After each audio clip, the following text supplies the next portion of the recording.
Olá, boa tarde. Me chamo Adriele dos Santos Carmo. Minha dupla é Maria Eduarda de Melo Bezerra. Somos alunas do terceiro ano de administração do Campus Avançado Lages e hoje eu vou falar um pouco sobre a política na democracia moderna. Para iniciar o conteúdo, eu vou falar um pouco sobre a democracia. Bom, a democracia ela surgiu na Grécia Antiga por volta do século V a.C.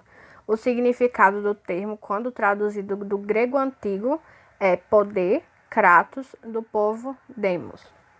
Bom, naquela época, os atenienses desenvolveram um sistema público baseado na participação direta de todos aqueles que eram considerados cidadãos da polis, na tomada de decisões da cidade.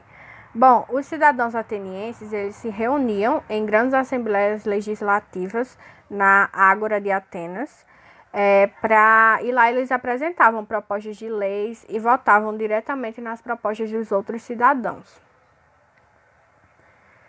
Agora eu vou falar um pouco sobre as mudanças no conceito de democracia. Bom, o conceito de democracia ele foi sendo modificado e na modernidade ele foi ampliado. Digamos assim, foi ampliando a capacidade de participação cidadã.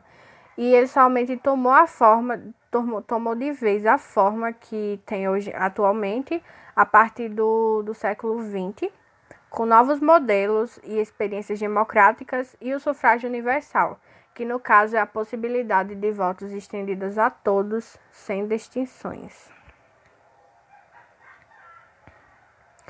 Agora, entrando para os tipos de democracia, é difícil esgotar os significados da palavra democracia, pois ela é aplicada em muitos contextos e tem diferentes formas de estágios de desenvolvimento. No contexto da grande política, é responsável pela gestão de estados nacionais e relacionada a governos. Podemos elencar 3 formas de democracia. Bom, temos a democracia direta, que aqui, essa forma de democracia está praticamente extinta na contemporaneidade. Trata-se daquela exercida em Atenas, na Grécia Antiga.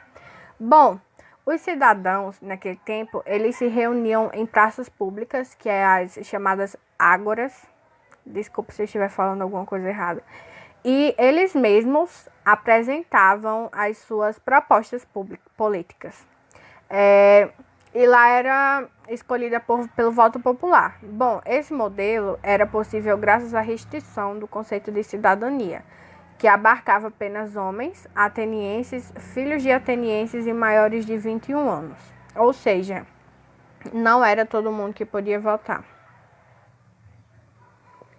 Bom, já passando para a democracia representativa, esse é um tipo de democracia indireta exercido por meio da eleição popular de líderes que atuarão nos poderes legislativo e executivo,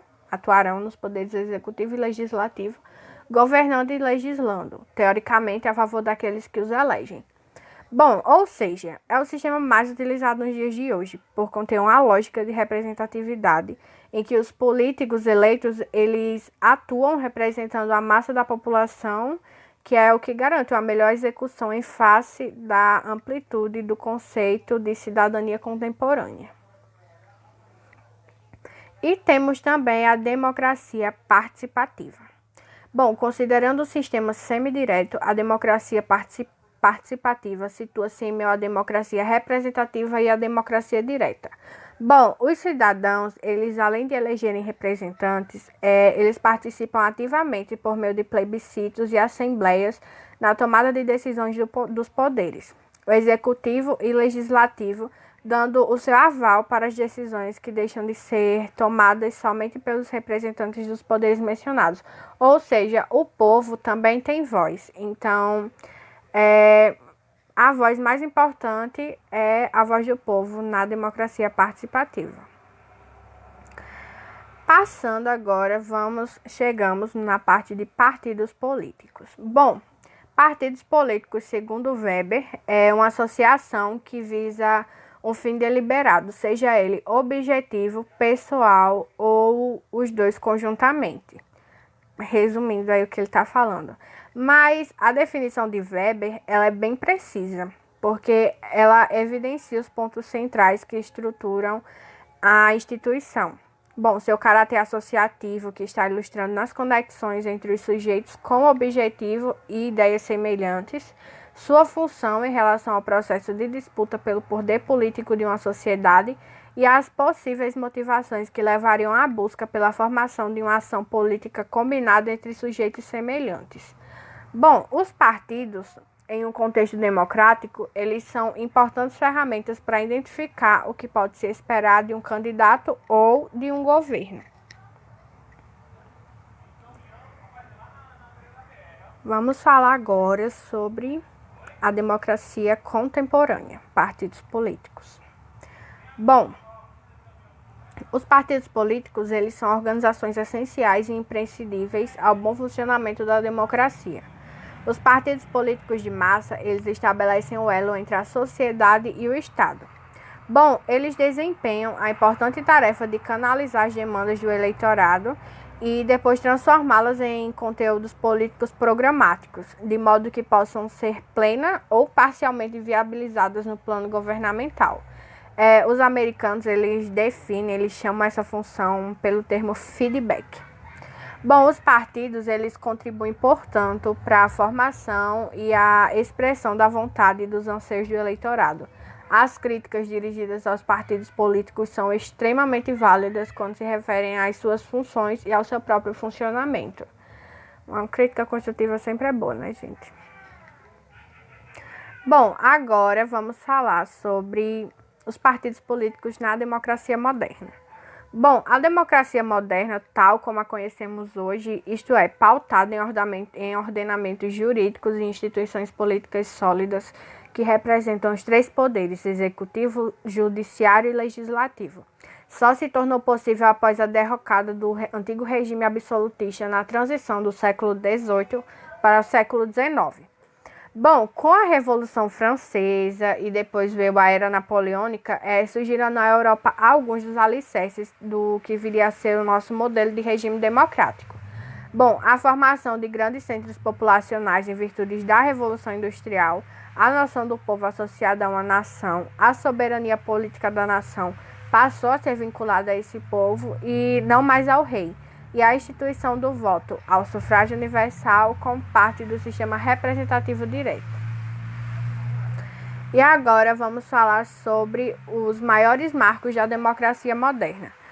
Bom, os maiores marcos da democracia moderna foram o estabelecimento da ideia de Estado democrático de direitos, da constitucionalização e da universalidade da cidadania que foi efetivamente lograda a partir do sufrágio universal.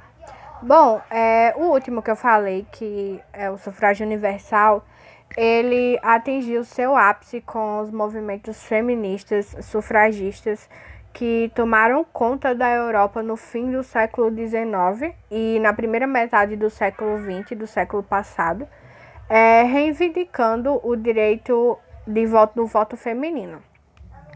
Bom, a primeira democracia que liberou o voto feminino foi a Nova Zelândia e foi em 1893. E aqui no Brasil, essa possibilidade somente se concretizou a partir da Revolução de 1930, ou seja, um pouquinho mais tarde, que foi com a reforma política de Getúlio Vargas, que visava coibir a prática do voto de cabresto e ampliar a cidadania nacional. Bom, o meu trabalho foi esse, o meu trabalho de Maria Eduarda. Maria Eduarda não apareceu, quem apresentou foi eu, porque ela pesquisou o conteúdo e fez o slide junto comigo também, e a gente dividiu as tarefas. Bom, espero que a senhora goste.